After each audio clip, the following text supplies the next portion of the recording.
Chandipura virus માટે કઈ રીતે સાવચેતી રાખી શકાય તે માટે ઉપાય બતાવીશ.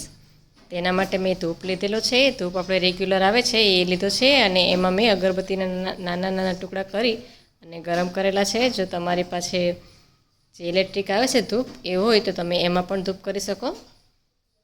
આવી રીતે ગરમ કરી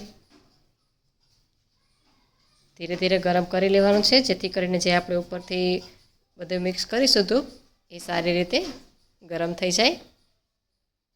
વધારાની પ્લેટ હોય એમાં ગરમ કરી લેવાનું. ગરમ થઈ ગયા પછી એમાં આપણે અજમો મિક્સ કરીશું.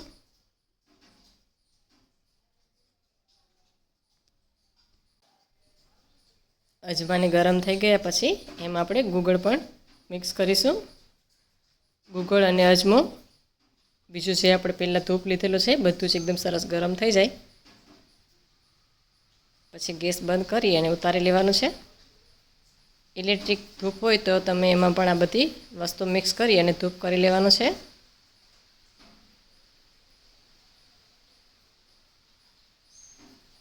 આવી રીતે બધું જ મિક્સ કરી દેવાનું છે અને એમાં કપૂર પણ મિક્સ કરવાનું છે.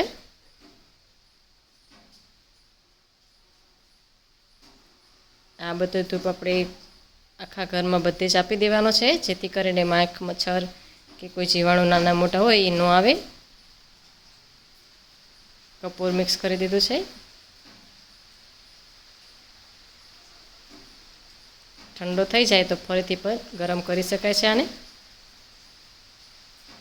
અને આખી ઘરમાં જે જગ્યાએ તમારે નાનો મોટી જગ્યાએ ખૂણા હોય એ બધામાં જ આપણે ધૂપ આપી દેવાનું છે. ખાસ કરીને જે ભેજવાળું વાતાવરણ રહેતું હોય ત્યાં તો આ ધૂપ આપી જ દેવાનો છે બધી જ જગ્યાએ.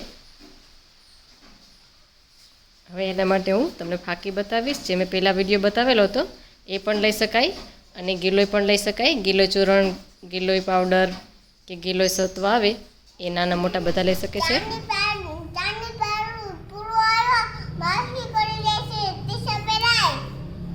કેવું ટી શર્ટ પહેરાવું? કેવું છે બતાય તો.